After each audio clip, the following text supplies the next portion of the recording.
పవన్ కళ్యాణ్ ప్రత్యేకంగా భేటీ కాబోతున్నారా? హైదరాబాద్ వేదికగా జరగనున్న ఆ మీటింగ్ ఆంతర్యం ఏంటి? అసలు టీడీపీ జనసేన మధ్య సఖ్యత ఉందా? రా కదలిరా సభకు చంద్రబాబు బ్రేక్ ఎందుకిచ్చాడు? మేము సిద్ధం అంటూ పవన్ ఎందుకు తొందరపడుతున్నాడు? జనసేన టీడీపీ ఉమ్మడి మేనిఫెస్టో విడుదల చేసే అవకాశం ఉందా? ఉమ్మడి అభ్యర్థుల జాబితా ప్రకటించే ఛాన్స్ ఉందా? అసలు పవన్ చంద్రబాబు భేటీలో ఏం జరగనుంది?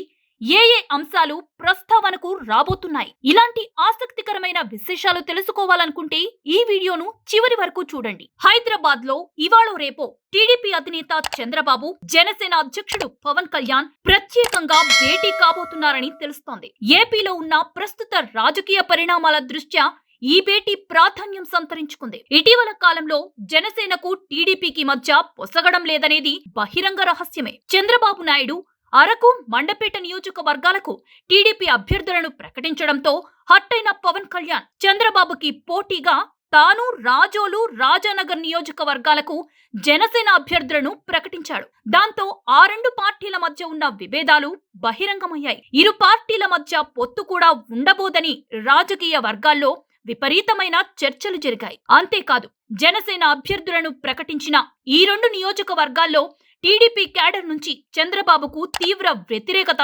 ఎదురైంది.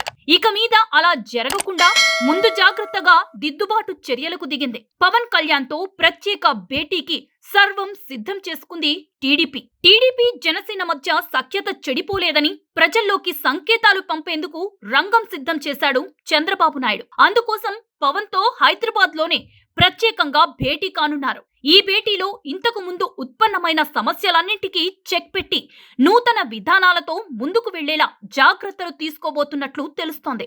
తన సలహాలు, సూచనలు పాటించేలా పవన్ ను ఒప్పించేందుకు సిద్ధమయ్యాడు. అందుకు రెండు అంశాలను ప్రధానంగా చర్చించనున్నట్లు తెలుస్తోంది.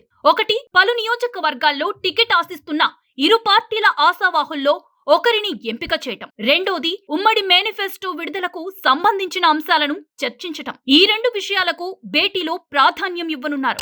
అందుకే రా కదలిరా సభను కూడా వాయిదా వేసి ఈ భేటీకి సిద్ధమయ్యారు చంద్రబాబు. 175 నియోజకవర్గాల్లో కొన్నింటిలో టీడీపీ, జనసేన ఇరు పార్టీల అభ్యర్థులు బలమైన వారే. విజయవాడ వెస్ట్, తెనాలి, అవనిగడ్డ, గుంటూరు వెస్ట్, పెందుర్తి, భీమిలి, నెల్లిమర్ల, ధర్మవరం, చీరాల, కాకినాడ, అమలాపురం, నర్సాపురం, తణుకు, ఉంగుటూరు, పిఠాపురంతో పాటు మరికొన్ని నియోజకవర్గాల్లో రెండు పార్టీలకు బలమైన అభ్యర్థులే ఉన్నారు. అందువల్ల రెండు పార్టీలకు సమ్మతం కలిగేలా బలమైన ఆ ఇద్దరిలో ఒకరినే ఫైనల్ చేయబోతున్నారని సమాచారం. అది కూడా వేగంగా జరగాలని ఫిబ్రవరి 4వ తారీఖు కంటే ముందే ఉమ్మడి అభ్యర్థుల జాబితా విడుదల చేసేందుకు కసరత్తులు చేస్తున్నారని టాక్. భేటీ అనంతరం పవన్ కళ్యాణ్ తో కలిసి చంద్రబాబు భారీ బహిరంగ సభ నిర్వహించేందుకు ప్లాన్ చేస్తున్నట్లు సమాచారం. ఈ భేటీ గనక సక్సెస్ అయితే మేము సిద్ధమంటూ వెలసిన జనసేన పోస్టర్లతో రేగిన కలకలం కూడా సద్దుమణిగే ఛాన్స్ ఉంటుంది. సర్వేలు నిర్వహించి మరీ గెలుపు గుర్రాలుగా తమ అభ్యర్థులను రెడీగా పెట్టుకున్న టీడీపీకి కాస్త ఊరట కలుగుతుంది. మరి ఈ భేటీలో రాజకీయ చాణక్యుడు చంద్రబాబు పైచేయి సాధిస్తాడో, మేము సిద్ధమంటూ తొడగొడుతున్న పవన్ కళ్యాణ్ పట్టు సాధిస్తాడో వేచి చూడాల్సిందే. ఇక మా వీడియో మీకు నచ్చినట్లయితే లైక్ చేయండి, షేర్ చేయండి, మా ఛానల్ను సబ్స్క్రైబ్ చేసుకోండి.